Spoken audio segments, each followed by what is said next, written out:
제가 아름다운 멜로디를 들으면서 옛날 안기부가 있으면 붙잡아 갈 거라. 그렇게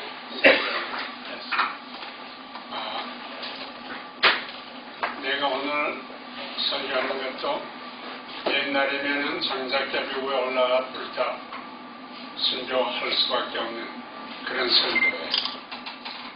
내 마음 깊이 있는 이야기 공석에서 오늘 처음 합니다. 책임은 우리 이재정 신부에게 있어요.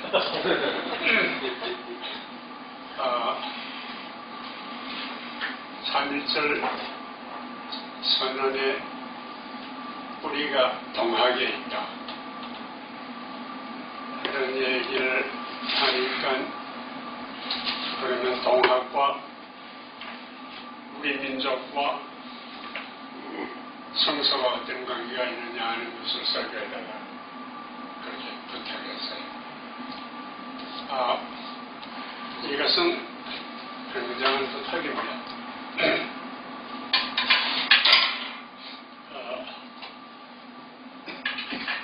설교 제목 예수 최재우에 거기서 벌써 암시가 됩니다. 예수와 최재우를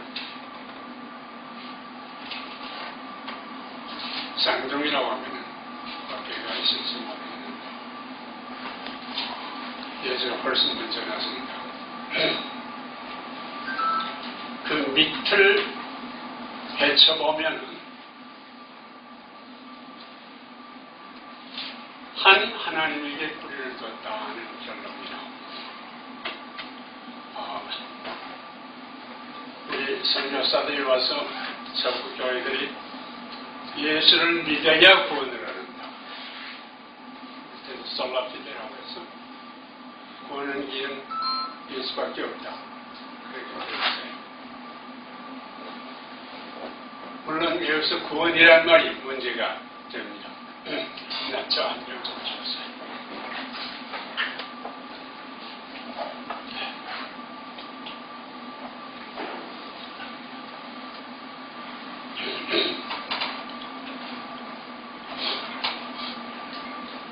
오늘 얘기하려고 하는 것은 성서의 야훼 예와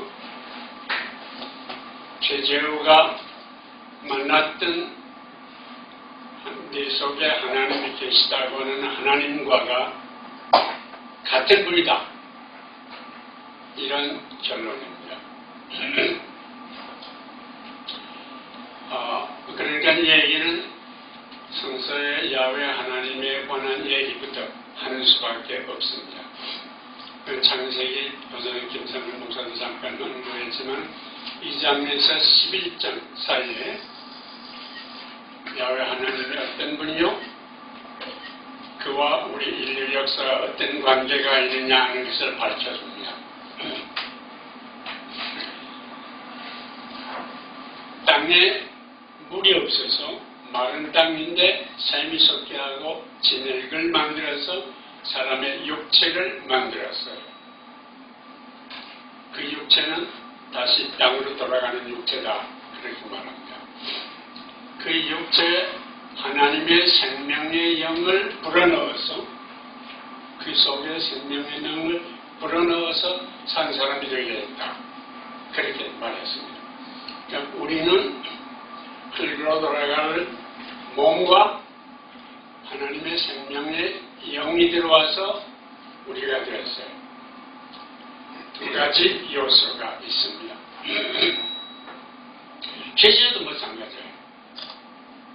가짜위심, 육신으로 만든 가짜위심이 문제다. 이렇게 말해요. 그리고 시천지라 그래요. 우리 속에 하나님이 계시다. 그렇게 말해요. 그러니까 제2자라고 신학교 가신 분들은 모를 텐데 이 얘기 창세기 2장에서 11장까지 한 얘기는 옛날에 있는 속담들을 그가 이해하는 하나님 이해, 역사의 이해를 2장에서 11장까지 썼어요. 그래서 성서를 휘둘러서 이 띠임이 흘러내려갑니다. 그리고 이 띠임에서 벗어나면은 이것은 하나님의 뜻에서 벗어나는 거예요. 흘러 들어간 육체와 하나님의 생명의 영이 일어나서 새 사람이 되었다. 그렇게 말합니다. 그리고 하나님은 야훼 하나님이에요. 야훼 하나님은 아담을 아름다운 에덴 동산, 오곡백과가 있는 에덴 동산에 갖다 놨더니 아담의 얼굴에 빛이 나지 않아요. 그래서 사람이 혼자 있는 것은 안 됐다 하고 아담의 살과 뼈로서 이유를 만들어 줬더니 아담의 입에서 인류 첫 번째 노래가 나옵니다. 내 살과 뼈에서 나온 너는 나요, 나는 너다. 이런 핵심적인 얘기입니다. 사실 이렇게 살과 영으로 된 우리가 혼자 있어서는 삶의 잔치가 벌어지지 않아요. 내 뼈, 내 살에서 나온 것과 같은 너와 하나이 될 때 비로소 잔치가 이루어진다. 그런 얘기가 됩니다. 사실 최재호 선생님이 말한 것도 그거예요. 사인여천하라. 그래. 이웃을 하나님처럼 모셔라. 내 속에 있는 하나님, 내 속에 있는 하나님이 같은 하나님입니다. 그래서 너를 하나님처럼 섬기면 우리 둘은 하나이다. 그러면 상문갑은 가고, 그렇게 말해요. 상문갑은 가고, 이건 이시조선을 말하는 거예요. 서로 싸우고 복개는 비참한 상문갑은 가고 평화의 하원갑이 온다. 이런 얘기입니다. 이것이 창세기 2장에서 11장까지 이 얘기입니다. 그 얘기를 간단히 되풀이해보면 이래요. 이 육체를 가진 각자 위심을 가진 아담과 해와가 따먹지 말라는 선악과를 따먹어요. 각자 위심이 따먹지 말라는 것을 따먹으니까 거기서 문제가 생기지 않을 수밖에 없어요. 이 아름다운 에덴 동산에서 쫓겨나요. 쫓겨나는데 죽는다고 했는데 죽지는 않아요. 여기에 신비로운 비밀이 감춰져 있어요. 죽질 않아요. 하나님이 와서 왜 이렇게 하느냐 하고 추궁했더니 너는 나요, 나는 너다고 하던 이 하나됨이 깨어져요. 그래서 책임을 마누라 때문이다. 마누라는 뱀이 때문이다. 그래. 인간 사회의 평화가 깨지고 인간과 자연 사이의 평화도 깨져요. 그것이 역사다. 그런 얘기예요. 육으로 말하는 역사다. 최재호가 말하는 가짜 위심이다. 그런 얘기가 됩니다. 그 하나님은 모세에게 네가 이마에 땀을 흘려야 먹을 것이 생긴다. 그래서 가족의 옷을 입혀요. 죽는다고 했는데 가족 옷을 입혀요. 그리고 에덴 동산에서 쫓겨나요. 생명나무 과일 앞에서 돌아가는 칼을 둬서 거기에 접근 못하게 해요. 이건 숙제예요. 그리고 아담에게 노력해야 먹는다. 그리고 이브에게는 아기를 낳는 고민을 준다. 그렇게 말해요. 이 얘기는 역사를 계속하라 그 말이에요. 죽는다고 했는데 에덴 동산에서 쫓겨나는데 역사는 계속한다. 그런 얘기예요. 최재호가 말하는 산원갑, 하원갑 하는 그 얘기가 거기서 나오는 거죠. 그 역사 어떻게 나가냐? 아담과 헤와에게 아들 둘을 줘요. 가인과 아벨이에요. 가인은 강자예요. 아벨은 약자예요. 이 역사는 강자와 약자 사이의 투쟁으로 벌어진다. 그런 얘기입니다. 그리고 먼저 강자가 약자를 때려 죽여요. 동생을 죽여요. 그 뒤로 나오는 것은 거인족의 힘의 상징인 거인족이에요. 인류를 혼란으로 빠지게 만들어요. 그 결과를 홍수로 다 전멸해요. 이 강자의 역사예요. 그리고 나머지 사람들 시날 광야에서 벽돌을 만들었다고 오만불손해져요. 요즘 말해서 애토믹밤을 만든다는 얘기 마찬가지입니다. 그 벽돌로서 하늘에 닿는 탑을 쌓고 하나님을 밀어내고 자기가 영구 집권하겠다. 그런 것이에요. 이거 제국들이 하는 짓이죠. 그런데 이 제국들이 하는 바벨탑을 쌓는데 하나님이 징계하지 않아요. 자기 자체 사이에 말이 통하지 않아서 분열이 돼서 망한다. 그런 이야기예요. 제국은 분열이 돼서 망한다. 그런 얘기예요.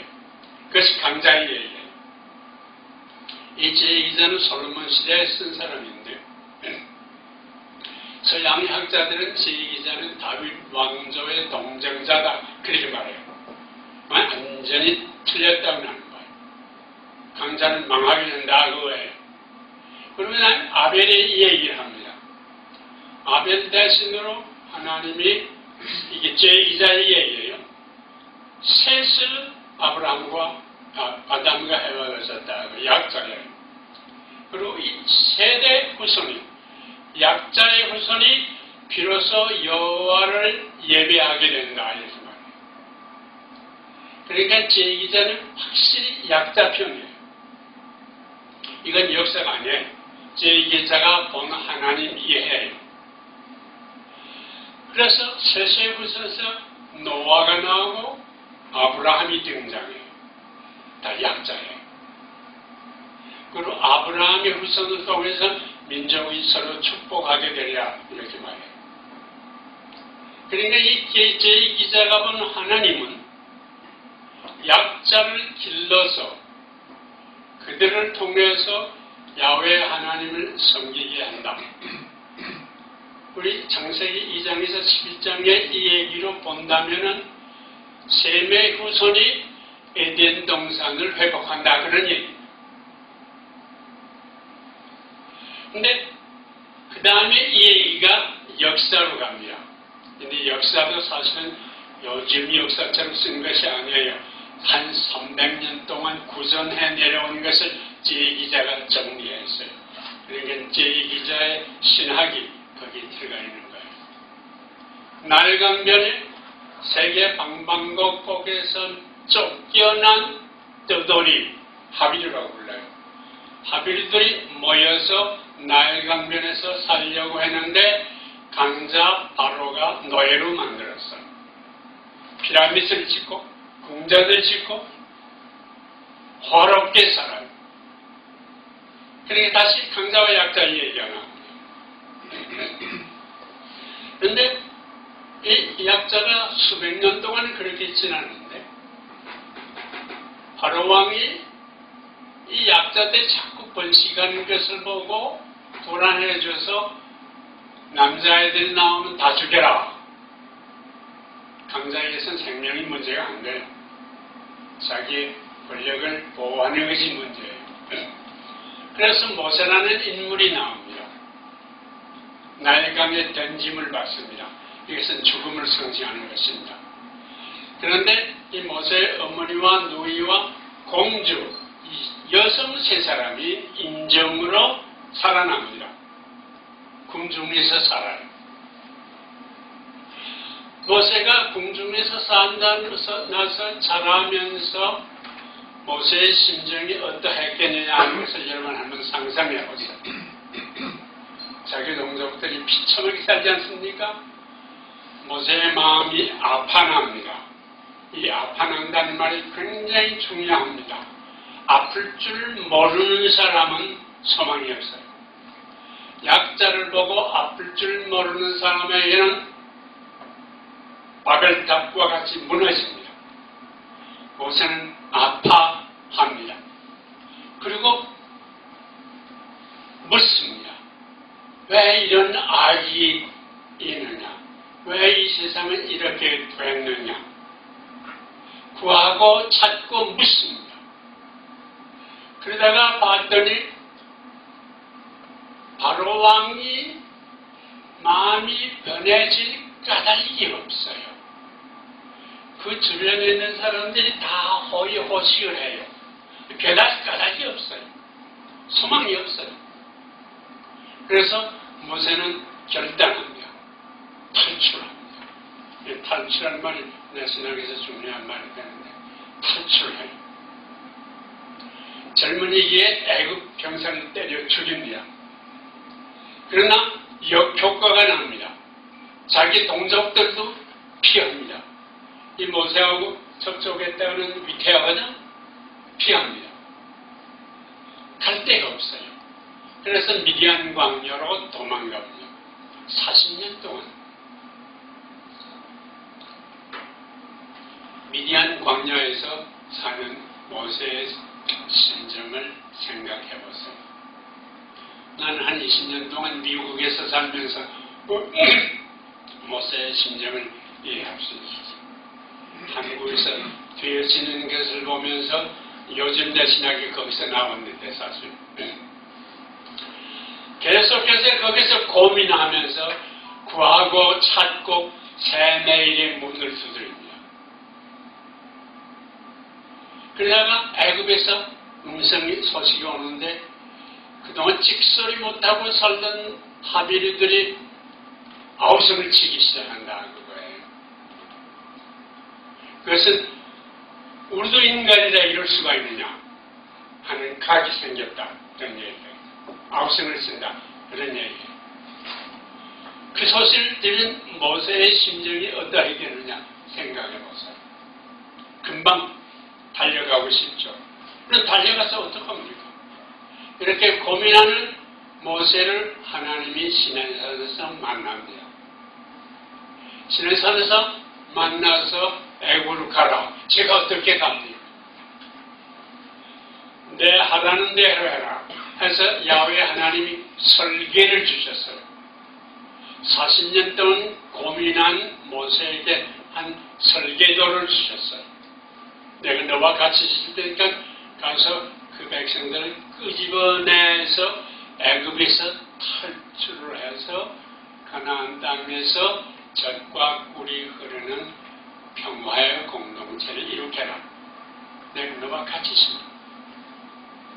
그래서 모세가 애굽으로 돌아가서 자기를 피하던 동족들에게 이 하나님의 설계도를 얘기해 줬더니 모두 그것을 받고 결단을 합니다. 집단적인 결단을 해요. 이 밑바닥 사람들이 집단적인 결단을 한다는 것이 그렇게 중요합니다. 집단적인 결단을 하고 나와서 가나안 땅에서 과부, 고아, 떠돌이들이 안심하고 사는 평화의 공동체를 만들었다 그런 얘기예요. 그것이 바로 쫓겨난 에덴 동산이에요. 그래서 셋의 후손이 에덴 동산을 회복했다 그런 얘기가 됩니다. 이것이 성서의 메시지입니다.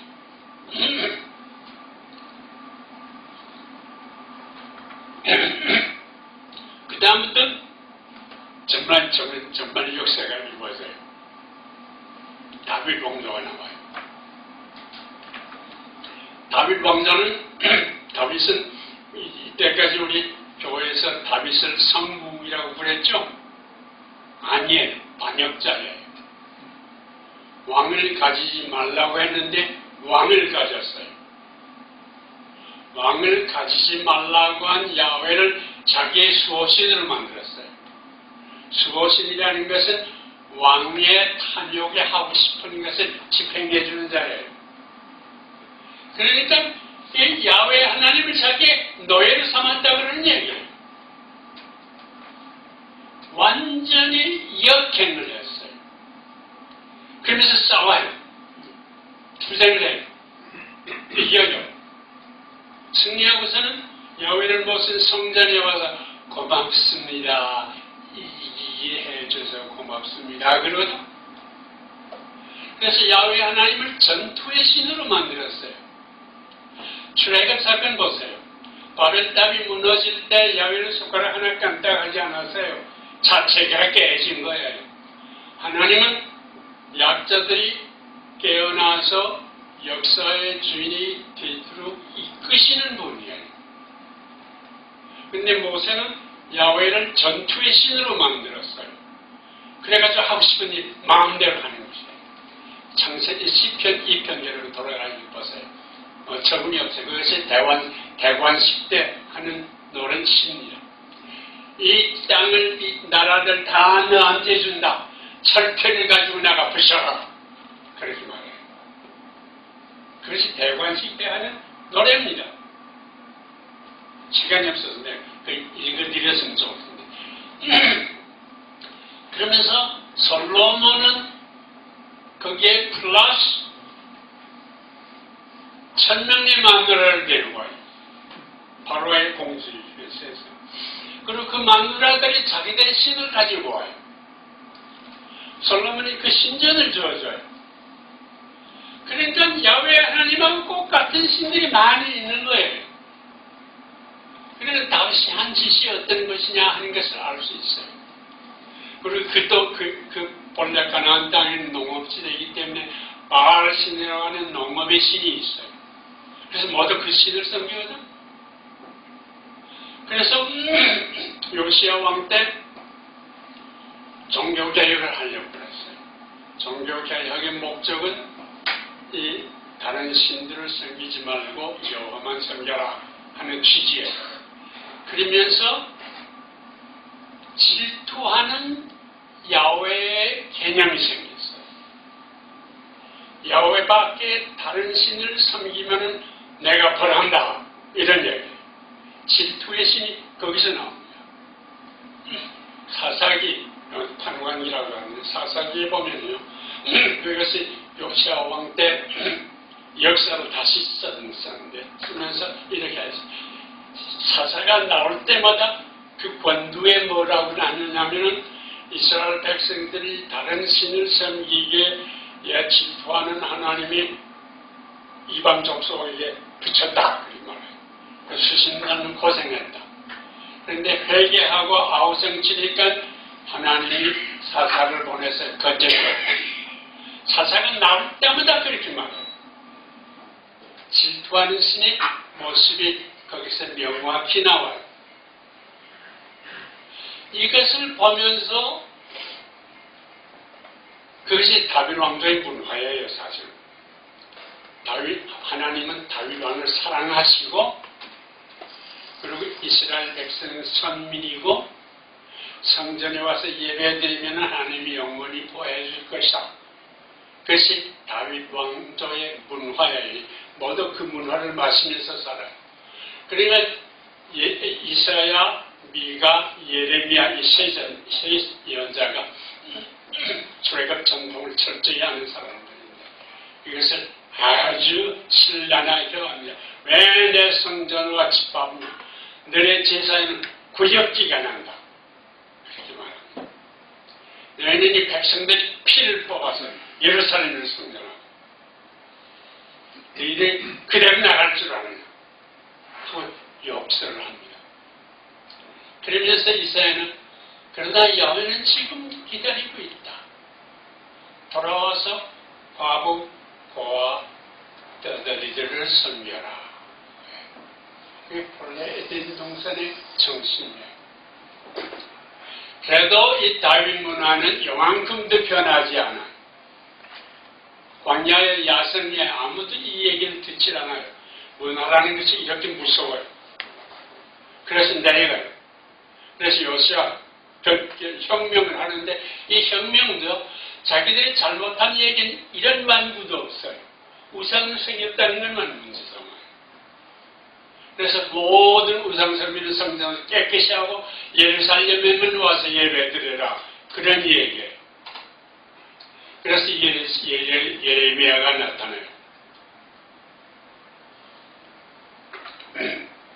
예매가 나타나서 이것이 여호와전이다, 여호와의 전이다, 여호와 안에서다 하니 거짓말을 믿지 말라 그렇게 말해요. 여호와는 여기 계시지 않는다. 여호와의 이름을 붙였을 뿐이다 그렇게 말해요. 이 교회가 우리가 반성해야 하는 점이 여기에요. 여호와의 전이다, 여호와의 전이다 하지만 이 거짓말을 믿지 말라. 여호와의 이름을 붙였을 뿐이다. 그리고 하는 말이 과복고와 떨어지는 그래도 들은 척 하잖아요. 뭐라는 것이 이렇게 무서워요. 그래서 망해요. 망하니까 제2 이사야를 위시한 바빌론에 잡혀간 무리들은 이 망한 것을 해석을 하는데 그 해석은 야훼 하나님이 질투해서 벌을 주는 것이다 그렇게 말해요. 질투가 아니에요. 자업자득이에요. 그래서 질투라고 말해요. 그러게 이제라도 여호와만 섬기고 율법을 지키고 이방 사람들하고 접촉하지 않으면 하나님이 사랑하는 다윗의 후손에서 메시아를 보내줄 것이다 하는 메시아 사상을 조작을 해요. 그래서 완전히 조작이에요. 틀림없이 된다. 제2사는 그래. 하늘에서 내리는 비와 이슬이 땅의 오곡백과를 맺게 하는 것처럼 이 야훼의 말씀은 틀림이 없다. 그래요. 그것도 거짓말이에요. 틀렸어요. 그러니까 이 구약의 이 얘기는 전부 거짓말이에요. 출애굽 이 얘기하고 이사야 연자의 말은 맞는 말이지만 다윗에 관한 이 얘기는 전부 거짓말이에요. 요즘 정보원이 거짓말 잘만 만들죠? 같은 거예요. 강자들은 자기 절대로 말을 만드는 법이에요. 예수님이 탄생한 것은 그런 시대입니다. 이 메시아 사상이 강자들 알렉산더 대왕으로서 로마에까지 강자들이 그냥 오잖아요. 자기들의 힘을 할 수 없단 말이에요. 그래서 그것을 계시록 사상으로 바꿔요. 하나님이 직접 들어와서 한다. 그런 얘기. 그걸 기다리고 있어요. 그래서 기다리고 있는 것이 예수님이 왔을 때, 그리고 이유대나라 지배자, 대사제를 위한 이 지배자들은 로마 황제하고 손을 잡고 스스로 자기가 평화의 신이라고 하는 이 로마 황제하고 손을 잡고 해먹어요. 대사제들이요. 제복을 총독에게 가서 돈을 받고 사서 입어요. 이 총독은 돈을 많이 받기 위해서 대사들이 자주 가요. 그러면 오래 하지 못하잖아? 그러니 빨리 돈을 긁어 모아야 돼요. 그것이 예수님 당시의 삶이에요. 특히 갈릴리가 제일 비참해요.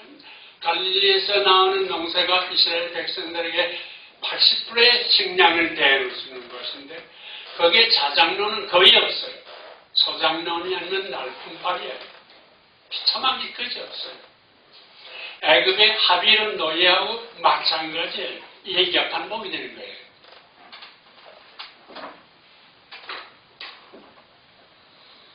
예수는 거기서 탄생했어요. 아버지는 목수예요. 이 농토에서 쫓겨난 사람들이 손재간으로서 뭘 만드는 수공업을 해요. 수공업을 하는 가운데 더러운 깨끗이 못한 수공업하는 사람은 죄인을 취급받아요. 깨끗한 수공업을 하면은 중산층으로 올라와요. 예수의 아버지는 깨끗한 수공업을 했어요. 그래서 밑바닥은 아니었어요. 조금 올라왔어요. 그래서 예수가 먹고 사는 데는 문제가 없었어요.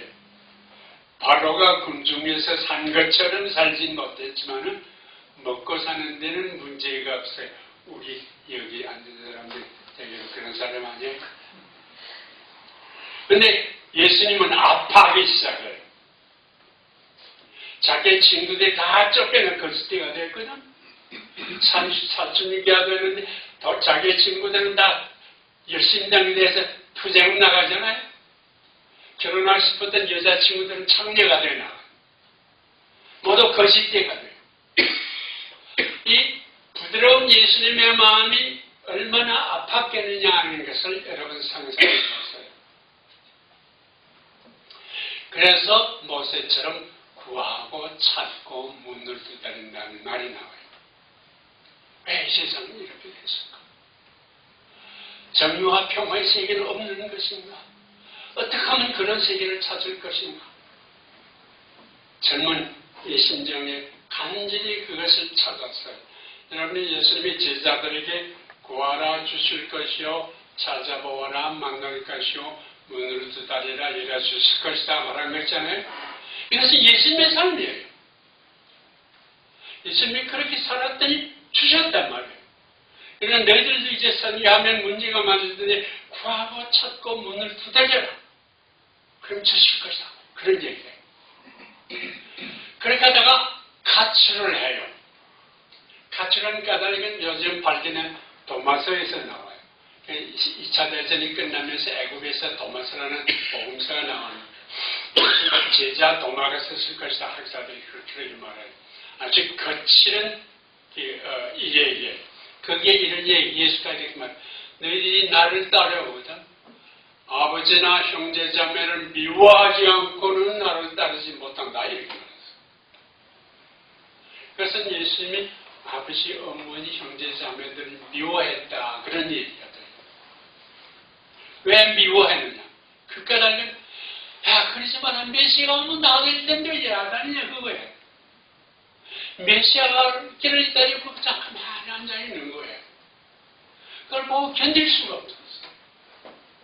거기에 앉아있을 수가 없었어요. 그래서 뛰쳐나왔어요. 탈출한 말 또 여기서 나와요. 또 뛰쳐나왔어요. 뛰쳐나와서 여도 꿀이 있고 공중에 나는 새도 기시는데 이제는 머리 훑을 것도 없이 살았다. 그렇게 말하거든. 그것도 떠돌의 삶이에요. 그렇게 30년 동안 예수님은 구하고 찾고 문을 두드렸다. 그런 얘기입니다. 아파하는 심정이 이런 탐구로 가야 한다. 그런 얘기예요. 요즘 교회에서는 예배드리고 하나님 해주십시오. 하고 앉아. 가만히 앉아있어요. 안 돼요. 구하고 찾고 문을 두드려야 돼요. 그런데 소식이 들어오는데 세례자 요한이 세례를 주니까 모두가 모여들어 인산인해를 이룬다. 그래. 근데 당시에 거짓 메시아들은 모두 로마에 반발하는 사람을 묶어가지고 로마하고 싸우다가 멸절당하고 야단치거든. 근데 세례자 요한은 사람들이 모여드는데 그 사람들을 데리고 로마하고 싸우질 않아요. 세계에게는 세금을 너무 받지 말고 군인들은 폭력을 쓰지 말고 마음을 바꾸라 그래요.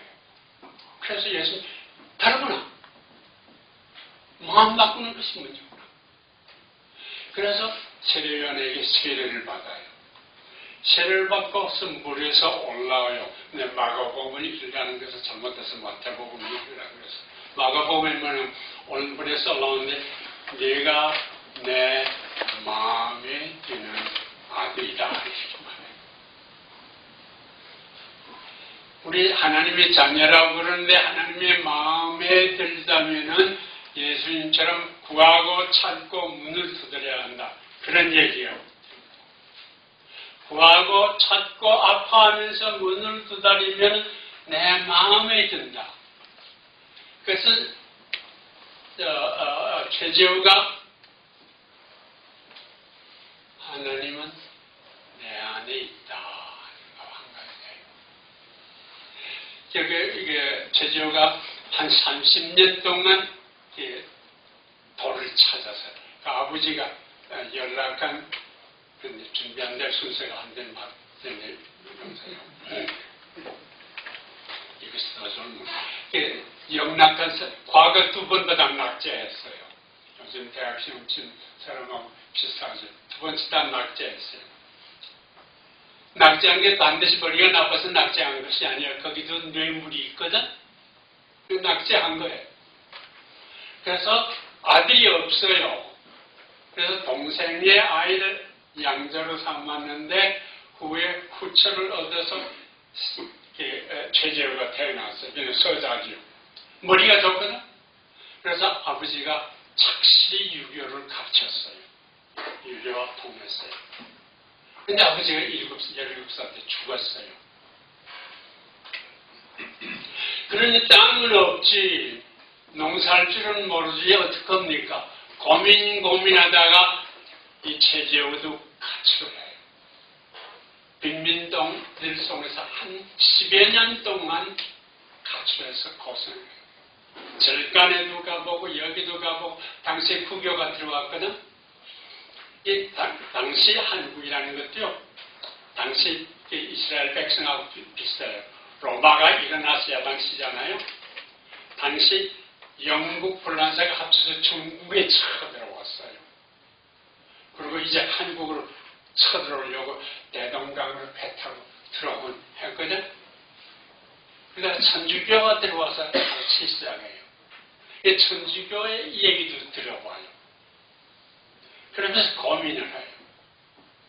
고민을 하다가 마지막에 자기 동네에 가서 하나님 내게 해결을 주지 않으면 이 자리에서 일어나지 않습니다 하고 주저앉았어요.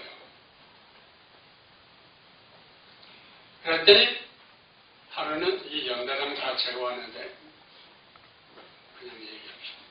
하루는 네가 나를 몰라? 내가 네 속에 있고 네 이웃 속에도 있는데, 그런 음성을 들어요. 그리고 주문을 줘요. 이 주문이 굉장히 중요한데, 지기금지 원이대강, 이거는 야훼를 하나님을 부르는 얘기. 지기금지, 기는 하나님의 기운이에요. 지금 하나님의 기운이 내려와서 나에게 크게 오십시오. 지기금지 원이대강. 시천주 조화정. 시라는 것은 섬긴다는 말이에요. 천주라는 것은 하나님이란 말이에요. 내 속에 있는 하나님, 이웃 속에 있는 하나님을 섬겨라. 받들어라. 그러면 조화정, 모든 것이 바르게 된다. 그런 얘기예요. 이것은 여기 구약에서 말하는 것은, 예수님 말하는 것처럼 원식구정 살아가라. 그러니까 하나님을 공유하고 이웃 사랑하고 내 몸과 같이 하라는 말하고도 같은 얘기예요. 시천주하라. 이웃을 너처럼 사랑해요. 조화정, 그런 모든 것이 다 풀린다. 그런 얘기. 영세불망 망사지. 계속해서 이것을 잊지 말고 살아라. 망사지. 계속 살아가면서 점점 더 깨달을 것이다. 그런 얘기. 예수님은요, 한꺼번에 다 깨닫지 않았어요. 예수님도 살아가면서 부닥치면서 깨달았어요. 떠도들이 새로워지는 거 보고, 하나님 나가 여기 있구나. 너희들이 하나님 나라에 가깝다. 그런 얘기예요. 예수님이 성전에 들어가서 재직으로 들어가서 난동을 십자가에 들어가지 않았어요? 그것을 그동안 교회는 다 뭐라고 해석하는 거냐 하면은 예수님이 우리 죄 때문에 십자가에 들어갔다. 그렇게 얘기해요. 그래서 그것을 믿으면은 구원을 얻는다. 그렇게 해요. 언제 예수님이 자기를 믿으라고 그랬어요? 복음서를 가지고 그랬어요. 나를 따르라고 그랬지. 나를 믿으라고 한 데가 없어요. 착한 젊은이가 와서 어떻게 하면 착한 선생님, 어떻게 하면 영원히 삽니까? 왜 나를 착하다고 하느냐? 야, 왜 하나님밖에 착한 분이 없어? 그렇게 말하잖아요. 모든 메시아라고 하니 그 뜻을 다 집어쳐. 마가복음을 보면 사탄아 물러가라 그래요. 마태복음은 주 100년 경에 교회가 선 다음에 근데 바울이 아니지. 베드로를 중심해서 예루살렘이 가야 되잖아요. 그러면서 거기 때 쓴 마태복음에는 베드로에게 네가 교회의 반석이 된다 그러지 말았어. 이게 거짓말이에요. 붙인 말. 그렇게 예수님이 한 인간으로서 구하고 찾고 문을 들고 깨닫는데, 아까 제자 요한이 얘기한 넘어가는데, 내 사랑하는 아들이라, 마음에 드는 아들이 마음이 통한다는 게 중요해요. 그것은 그냥 사랑하는 거 아니에요. 하나님의 마음과 예수님의 마음이 같아진다. 그런 게, 이 마음의 변화가 그렇게 중요해요. 그래서 40일 동안 금식 기도하다가 비로소 그의 고도 생활이 절정에 갑니다. 찾던 악이 무엇인지를 알았어요. 탐욕, 권소욕이에요. 그리고 하나님까지 이용을 해요. 성전에 뛰어나는 것도요. 이 하나님까지, 여기서 날들어 요즘 한국교회 어떻게 되는 것 설명해달라고 그러는데, 그건 설명할 시간이 없어요. 그건 하자면 신학적으로, 역사적으로, 문화적으로 이유가 많아요. 그리고 결론적으로 만난 현실 교회는 소망이 없어요. 아무튼 그것을 깨달은 예수님에게는 길이 확실히 보였어요. 아, 그렇구나. 에덴 동산에 돌아가는 길이 이거구나. 그것은 탐욕으로 가지려고 하지 말고 나누라. 권력을 가지고 올라타려고 하지 말고 내려가서 형제의 팔을 씻어라. 절대로 하나님을 오용하지 말라. 종교를 오용하지 말라. 이 종교라는 말 사실 문제입니다. 사람이 만든 게 종교예요. 그래서 그 다음에 깨달았어요. 모두가 잘못 가고 있다고 해요. 그랬던 길로 가고 있습니다. 그랬던 길에서 돌아서야 그 회개해. 그랬던 길에서 회개하라. 돌아서라. 그런 말이에요. 이것은 다른 말로 말하면 다윗 왕조 문화에서 돌아서라 그 말이에요. 이거는 굉장한 얘기입니다. 그러니까 유다교에서 탈출한다. 유다교의 음악을 했는데 고생한 사람들 심히 고생을 했어요. 미국에 가봤더니 유대인들 가운데도 성경의 하나님 역사를 믿지 않는 젊은들이 그냥 인본적인 산업, 인본적인 공동체를 만들어 있어요. 그래서 사실은 탈출한 거예요. 유대교에서 탈출한 우리들이 많이 있어요. 우리 아들도 그 교회에 나가고 있어요. 아무튼 이렇게 해서 거기서 탈출해서 그 다음에는 회개하게 만드는 것이 예수님의 사명이에요. 길을 바꾸게 하는 것이 예수님의 사명이에요. 근데 예루살렘에 사는 사람들은 바꿀 까닭이 없어요. 현저 제도에서 해먹고 있거든.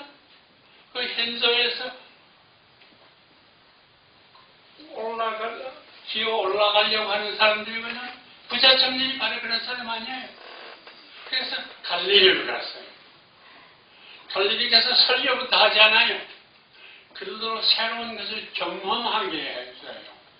먹을 것을 주고 병을 고쳐주고, 너희들은 죄인이 아니야. 저놈들이야. 너희들이 하나님 나라에 가까워. 그러니까 그동안 죄인 취급받던 사람들이 그냥 깜짝 놀라요. 그리고 예수가 대해주는 데서 새 삶을 경험을 해요. 이 새 삶을 경험한다는 것이 그렇게 중요합니다. 그래서 그들이 진립한 인간이 됩니다. 그 다음에 예수가 입을 열어서 깨우쳐 주세요. 씨 뿌리는 비유 같은 게 아주 재밌죠. 씨를 뿌려요. 이것이 야동제에서도 그 얘기를 해주시는데, 씨를 뿌린다고 되는 거 아니에요. 밭이 여러 가지 있어요. 옥토에 떨어진 것만 자라요. 다른 건 자라질 않아요. 누가 옥토에 갈릴리 떠들이더래요. 그 옥도에서는 자라요. 여기서 해먹는 놈들은 안 돼요. 그렇게 되거든. 그런데 여기서 일어나는 것을 보면 예수님이 마음이 아픈 거 있어요. 부자 청년이에요. 거기도 그런 사람들이 있어요. 이 부자 청년뿐 아니라 그런 사람들이 많이 계세요. 요한복음에 니고데모가 있잖아요. 니고데모도 그런 사람이거든. 그런 사람들이 많이 있어요. 그래서 예수님이 이따금씩 회당에 가서 설교를 해요. 그럼 유대교를 따라가는 거 아니에요. 새 것을 전해줘서 혹시 건질 사람이 있을까 해요. 그래서 갈릴리에서 할 일을 대체로 하고 제자들에게 너희들도 나가서 이것을 하라 하고 마음에 걸리는 것은 저 부자 청년 같은 치료를 어떡하냐. 그이들을 깨우쳐줘야 되겠어요. 그이들이 깨우치지 않는 것은 이 다윗 문화에 코가 끼어 있기 때문이에요. 이 다윗 문화에 악랄하는 것을 보여줘야 해요. 각성교육이에요. 그것을 보여주기 위해서 채찍을 들고 성전에 들어가 대사에서 도전을 해요. 아니, 채찍을 가지고 뭐 하겠어요? 그걸 가지고 혁명하겠어요? 채찍을 들어갔다 대사제가 회개하겠어요? 이거 안 되는 일이에요. 내가 그걸 보는데 머리 좋은 예수가 그걸 못 보겠어요? 그런데 왜 들고 들어갔어요? 그것은 이 대사제들의 감액을 뺏기 위해 들어간 거예요. 이렇게 하면은 그놈들이 분노할 것이다. 분노해서 그 본색을 드러낼 것이다. 그래서 이 다윗 왕조의 문화가 뭔지를 알게 될 것이다. 그거예요. 그래서 채찍을 들고 예루살렘에 들어갔어요. 그래서 십자가에 돌아갔어요. 모두 깜짝 놀랐어요. 예수가 메시아라 하는데 불만을 가진 사람들도 있고 여러 가지가 있긴 하지만은 예수가 놀랍게도 선하신 분인 것은 다 인정을 하거나 그런데 가장 악랄한 죄인을 다는 십자가에 예수님이 돌아가시니 이것이 충격이 아닐 수가 없어요. 깜짝 놀랍니다. 살 동안 캄캄해졌다는 것은 그들의 마음이 캄캄해졌다고 하는 것의 상징입니다. 캄캄해졌어요. 선전 희망이 찢어졌다는 것도 다윗 문화가 깨졌다는 말하고 같은 것입니다. 그래서 며칠 지나면서 생각을 해봤더니 아니구나 하는 것을 깨달았어요. 예수 부활 사건. 예수가 그들 마음속에서 살고 있어요. 그들 가운데서 살고 있어요. 부활이에요. 그래서 하루에 3,000명씩 회개했다는 거예요. 이 3,000명 가운데 부자들이 뭐예요? 예루살렘 교회 부자들이 돈으로서 모아서 먹었거나 부자들도 회개를 했어요. 최재호가 바로 그거 했어요. 우리 속에 하나님이 계시다. 너희들 속에 하나님이 계시다. 하나님 섬기듯이 모두 섬기자. 하니까 이것이 밑바닥으로 확산이 됐어요. 환경남도의 것은 확산이 됐어요. 그러니까 이 제도권들은 당황하거든. 악랄한 것은 그냥 안한지라요. 그래서 누구야? 동안난을 일으킨 친구. 윤봉준. 그걸 보고 그 친구 접주거든요. 이 접주를 해서 접주를 했는데 이 사람은 유화를 공부하고 용감한 사람이고 머리가 좋은 사람인데 이 민중을 해서 전쟁을 일으켰어요. 예전 당시도 이런 전쟁이 많았어요. 그런데 예수님은 뭐라고 하니까 그걸 보면서 안 돼. 바벨탑하고 싸워서는 안 돼. 칼을 쓰는 사람은 칼로 망하는 법이야. 그이들이 엄청나게 더 큰 칼을 가지고 있어. 안 돼. 그것이 예수님의 가르침이에요. 새로운 문화를 만들어야 돼요. 새로운 문화를 만들어야 돼요. 전봉지 들고 일하다가 전주까지 점령했거든. 우리 한나라 조선족들은 선비들이 돼서 싸우는 것이 싫어해서 분은 기리지 않았어요. 근데 서구 문화를 가지고 분을 기른 일본이 사실 중국에다가 원병을 보내달라고 했는데 일본이 그것을 알고 쳐들어와서 동학을 말살시켰어요. 사실 일어나는 것을 보고 두 번째 주교 최시용은 반대를 했어요. 이 칼들고 싸움에서는 안 된다. 이것은 마음을 변해서 그 사람들이 마음을 변하는 방법은 이 마음의 변화가 중요한데요. 예배 드리지 않았어요. 아침에 일어나면 대접에다가 맑은 물을 담고 그리고 아까 그 주문을 외워요. 내 마음이 이렇게 맞게 되게 해주십시오 하는 거죠. 그러면서 이것이 확산이 됐어요. 그러니까 우리도 새로운 문화를 창출해야 돼요. 아파하면서 그렇게 되는구나. 그래서 나누고 섬기고 그리고 하나님의 사랑을 찬양하고 이런 문화를 창출해야 돼요. 그래서 동학이 사실 무너졌어요. 그러면서 천도교라는 종교를 만들었어요.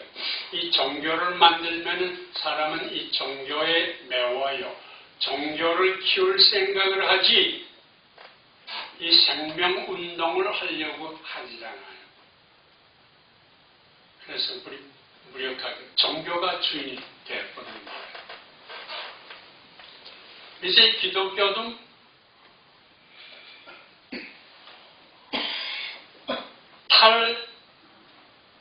다윗 문화를 해야 돼요. 예수님은 새술은 새 부대에 넣어라 그랬어요.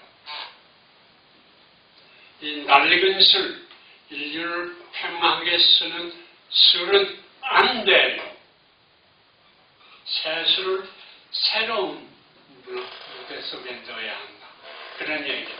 우리가 찾아야 할 건 새술은 무엇이고 새 부대는 무엇이냐 하는 것을 찾는 것이 우리에게 주어진 과제가 됩니다. 여기 더 얘기하려고 했는데 짚어치우고 사실 언제 기회 있으면 우리 교회에 대한 신학적인 해명과 2000년 동안의 역사의 이해와 그리고 세부대가 뭐냐 우리 교회가 뭐냐 이 얘기를 여러분하고